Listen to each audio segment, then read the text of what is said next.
Okay, I know. I've gotten a lot of comments about leave the Flowmasters, leave the Flowmasters, leave the Flowmasters. Sorry, it's not going to happen. We're trying to make power here, not just sound. So we're going to change them. I absolutely love the way it sounds. I know. Everybody loves the way it sounds, which is so freaking cool. But we got to make more power and make it sound good. So Laz, let's get one more little listen here. Whoa. She's really rich. It's really cold right now.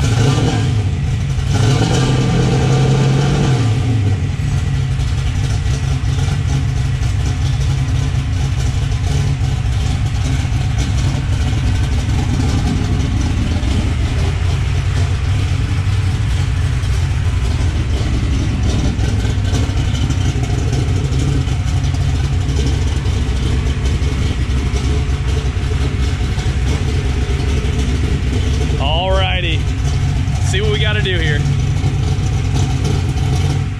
Dang. All right, in the last video, it had a very audible amount of kind of drivetrain noise. Kind of sounded like it was something in the U-joints or something like that. Something in the diff. We're gonna kind of have a listen, see what we can see here.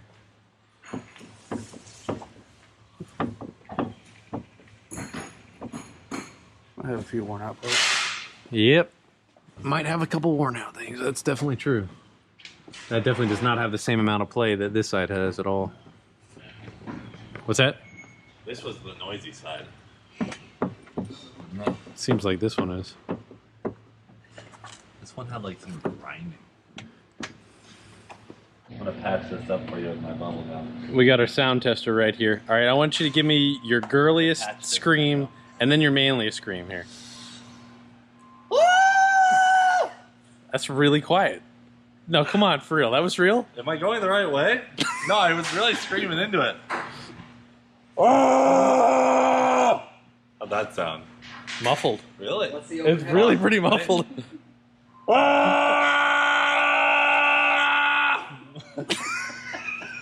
Those lips, though. Science! As you can see, we have muffled my scream by about 50 decibels. See, not only does he have the lips, he's got this somewhat of an Adam's apple. It's called a goozle, Jeremy. It's not quite a gobbler. I think Straight, all right, Jeremy wanted a straight pipe. Straight pipe. All right, hold on. Ah! Okay, obvious difference there. Ah! That really works good. We gotta try it on the Flowmaster. Alright. Alright, Gab, want to go back to work. Get your Gosler. Back to work, boys. Make like a tree and get the hell out of here. Okay, no mufflers.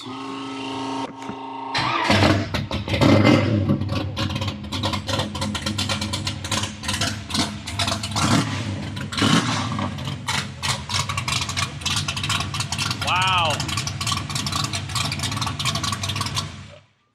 All right, that's beyond obnoxious right there. Oh, that sounds just right. It's looking pretty good. Looking pretty good. Learning. Okay, so what we got is we got some stainless steel 3-inch 90-degree bends that Laz is messing around with. They're a nice mandrel piece, and since we're going to a stainless piece, you know, we're kind of thinking we might as well just use those stainless bends. We're thinking about using something else, but it's a really nice unit, so we're going to go ahead and do that. Laz is going to cut this to fit. We have a little problem here, of which I will show you, and just how we're going to address it. So this guy is kind of just suspended up here. We're going to knock that down a little bit, but just trying to make that transition. So that, we're going to be able to keep these and just retain that exactly the way that that is. Since we're retaining the Flowmasters, we're not just chopping them up and cannibalizing them, which is normally my style, but just in the event that we don't pick up the power and we want to make that sound or anything like that, we're going to keep them, so don't you guys fret. Right here, we really don't have very much room to go up, but we are going to be able to make this transition. So again, this is going to come down probably about 1 inch, and we might kind of keep these tips, angle them just a smidge more to be able to make that work just right. These were fairly inexpensive tips, but hey, look, you can see straight through there.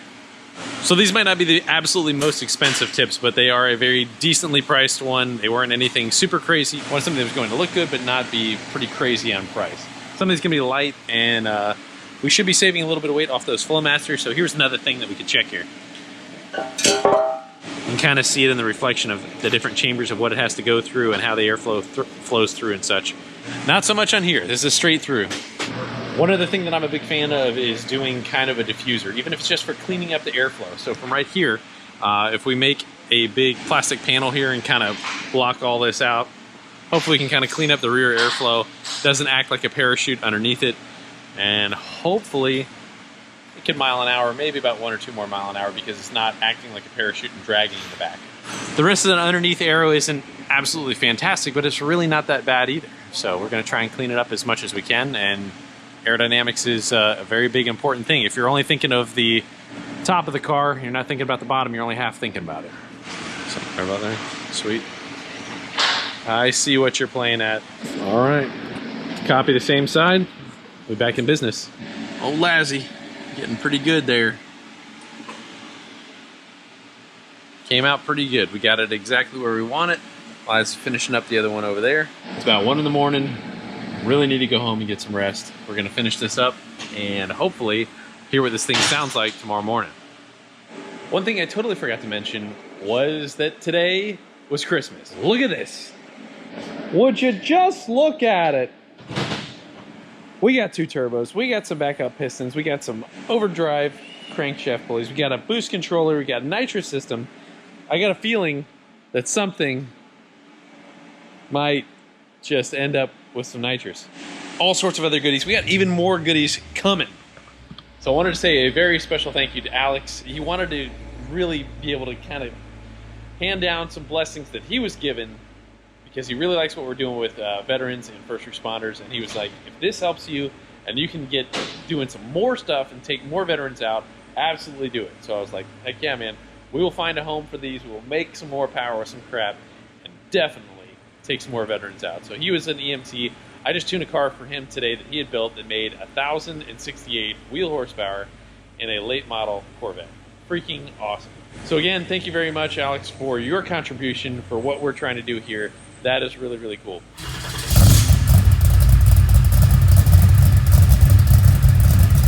It's not that much different. It's a little less cackly.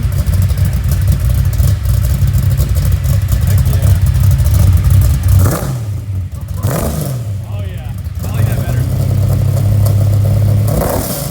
Oh, that's a crackle. Oh, it sounds way better. I like it. I like it way better. I like it a lot better. Yeah, man, I like it. Dang, it sounds sick. That's a very different cackle. It's a little bit more classy on the tips. Yeah, needs some tweaking, but heck, man, I'm pretty pumped about that. We still have some drivability issues with my dad's Corvette here, and I totally haven't really done much about it, but I'm going to, because I don't want to have to do this again. When we've been starting this thing up, particularly when it's cooler than probably 65 degrees, it's really stupid rich. And when we start it up in the morning, move it out, the darn thing gets fouled out because it's never really heating up or anything. So we're going to try and change the plugs. And Liam, I don't think you've ever really changed plugs in anything other than your go-karts with me. So this is going to be his learning lesson. And this is something that I learned to change plugs on very early. I can't think of anything else that I've changed plugs on more. So we got this little issue here. We're gonna do this, and this is gonna be Liam's first time changing spark plugs. So it'll be a pretty cool little father-son thing. All right, so look, first things first, in the C4 Corvette, we got the space, Liam. We're gonna go leg in and over the suspension. There you go, just like that, just like that. Heck yeah. All right, so we just fired it up, had it run for just a minute, and so look, we're if you can, sometimes you just wanna like lick your hand there, just make sure it's not too hot. All right, so we're gonna pull these out, and so we're gonna pull just like your go-kart. We're gonna pull that straight out. Okay, so pull it straight out. There you go. Sweet, man, good job. So we're gonna pull them out and make sure this one goes to that one, because we'd have a heck of a problem if we mix them up, but these are pretty well marked, right? Yeah. So that one's going there, and then that one's going there. All right, I'm gonna get my side. And Liam, what was the size of the socket, which you told me, and I did not even tell you. You told me straight away what size. 5/8. Heck yeah, man. That's impressive. All right, so these plugs have been cleaned a lot, and Laz is telling me we should probably change them, and I agree with them, but this is probably the last time we're gonna do that. Hey Christian, will you grab a 5/8 with a 3-inch extension, please? Ooh, that guy's melted. Christian doesn't like being on camera. All right, so we're pulling all these out, and we're gonna look at them, and we're gonna stick them in our spark plug cleaner, which we've done that a whole bunch of times with your go-kart, right? Yeah. So he runs a Rotax 125 go-kart, of which we'll do something about that in the future, but we're always modding it, even though it's technically, we're not really doing to compete in any classes. We're always modding it, and the thing fouls the plug sometimes if it stays around idle, so he's pretty well accustomed to how that is. So we're gonna fix this all. Dang, Liam, get in the camera too. What kind of plugs are these? These are Autolite 3924s. It's so much easier to crack it with a ratchet and then go ahead and do the rest by hand. You can twist so much faster. It just bothers me. I don't know why. Oh my goodness. There's our first victim. This is because it's very, very cold and very cold natured. All right, so we pushed it all the way down there real hard, and then there we go. Yep, and that's good. And we pull it out and do the next one there. You lost something. Yeah. All right, stick that guy down in there. I'm gonna push it all the way in hard. Okay, so if it's not pushed in all the way, you could be spinning that all day and getting nowhere. You gonna remember that? It's the first time you've changed plugs on a car, is that right? Is this gonna be something you're gonna remember forever? Yeah. Okay, well good. That's what we're shooting for. There you go. Heck yeah, man. All right, so one's out. Pull it hard, pull it hard, pull it hard. Okay. All right, so no, we're gonna go this way. That's this side right here. So we still gotta get our other one out there. We're waiting for the one that's grounded down. A very specific tool used on this car. All right, so guys, as soon as we get these spark plugs changed and I make that editing change on the computer with our EEPROM right in here, we'll remove that, do some stuff with there, remove some cold start fuel, hopefully not have any more fouled plugs. I wanted to show you guys the new shifter. So we got this and we got our mufflers on there. This right here, we just had a local shop put this in. They do specialize in transmissions. This is a B&M shifter, and this is now a reverse manual valve body. So instead of it being 1, 2, 3, 4, we now are 1, 2, 3, 4. Okay, so we got our first gear, second gear, third gear, you hit the lever, and then fourth gear, you have to release the lever. So pretty neat. Definitely the lockout stuff keeps it safe. I do like the fact that it's just you continually pull back instead of pushing forward. We should have no more slipping, and this should be a much faster, firmer overall shift.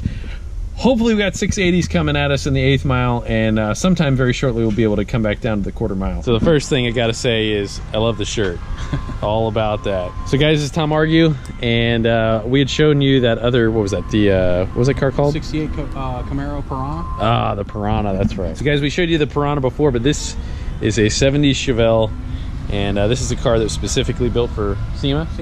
And you guys were contending for the Riddler.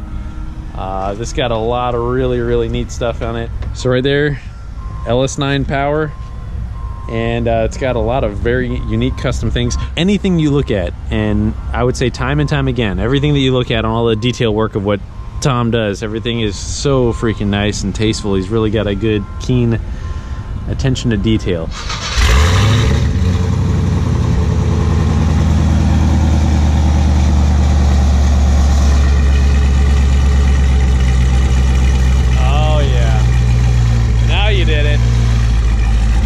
Really cool. We made our adjustments to the EEPROM, so hopefully don't foul any plugs out. We got our, we might change those tips out. I'm not totally in love with them. They do stick out a little far, but hey man, it's kind of period correct. Let's go do it, man. So we just fired it up, cut out a bunch of fuel, and look, less smoke.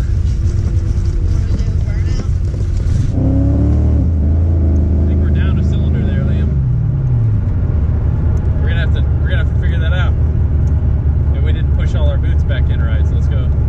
We're gonna pull over and check it out. This is troubleshooting, Liam. That's what you gotta do. All right, I think we got the problem solved here. So Liam tore down that side, I got this side, and I put it back wrong. So that was my fault, and that's one of the first things we gotta remember is communication with your team. Remember? Gotta communicate. Yeah.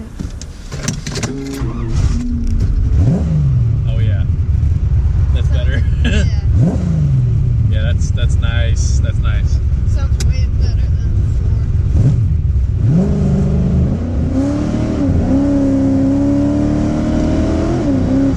That's gonna be pretty sweet, man. Even on the track strip. Yeah. I want to do a burnout.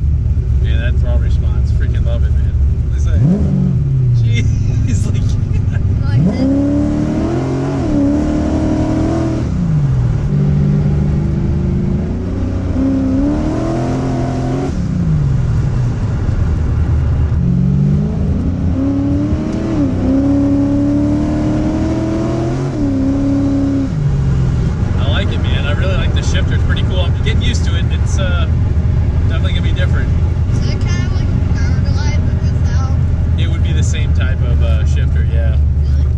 Dang, man. Little man knows what a power glide is. So guys, now that we put this muffler system in there, that might have leaned out the mixture a little bit, and it might contribute to what we're experiencing now.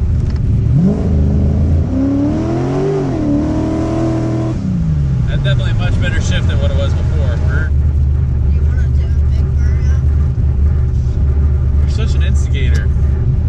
My little man wanted to tell me he always wants to do a burnout. I mean, I'm just messing with you now.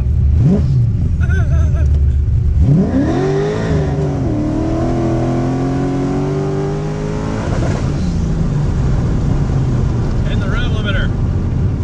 Nothing in 2.3, man. I gotta see what's up with that. We might still have some training issues here, guys. We're gonna have to figure that out. It doesn't seem to want to shift good right there, so I'll have to see what's up with that. It kind of seems like it's got some issues, man. We're working the bugs out. I'm so stoked about this shifter and the mufflers. We're gonna get this thing back on the dyno here coming up very, very soon. We've been waiting to get this race gas in there because I was really holding up on re-dynoing. I'm trying to get this particular race gas that is highly oxygenated, so hopefully we can make more naturally aspirated power. And I got to see what's also going on with the fuel pump, because we might have a little bit of fuel system ailing issue. But hey, man, all in all, hey, you learned how to do some plugs today. That's a win. We got our new mufflers on there. They sound great. Honestly, they really, really do.